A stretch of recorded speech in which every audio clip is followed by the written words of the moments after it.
2008च्या मालेगाव बॉम्बस्फोट प्रकरणातल्या सर्व 7ही आरोपींची निर्दोष सुटका, तपासात अनेक त्रुटी, पंचनामा योग्य नसल्याचे ताशेरे, संशयाच्या आधारे दोषी ठरवता येत नाही, कोर्टाचा निकाल.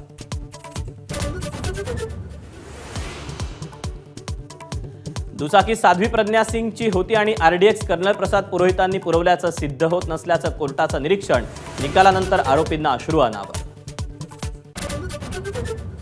मालेगाव बॉम्बस्फोट प्रकरणात सरसंघचालक मोहन भागवतांना पकडून आणण्याचे आदेश होते. तत्कालीन तपास अधिकारी परमबीर सिंग यांच्याकडून आदेश आल्याचा माजी एटीएस पोलीस निरीक्षक महबूब मुजावर यांचा दावा. भगवा दहशतवाद असा प्रचार करणाऱ्या काँग्रेसनं हिंदूंची माफी मागावी, मुख्यमंत्री फडणवीसांची मागणी. काँग्रेसचं षडयंत्र कोर्टाच्या निकालामुळे उघड झाल्याची टीका.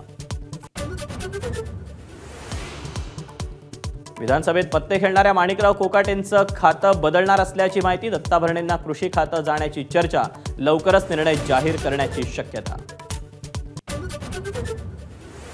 मुंबईत सह्याद्री अतिथीगृहावर भेटीगाठींना वेग. अजित पवार आणि सुनील तटकरेंची मुख्यमंत्र्यांची चर्चा, तर दुसऱ्यांदा धनंजय मुंडे फडणवीसांच्या भेटीला.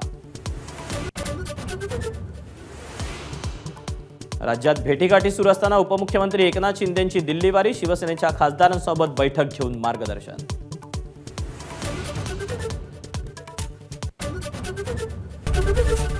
एबीपी माझा, उघडा डोळे बघा नीट.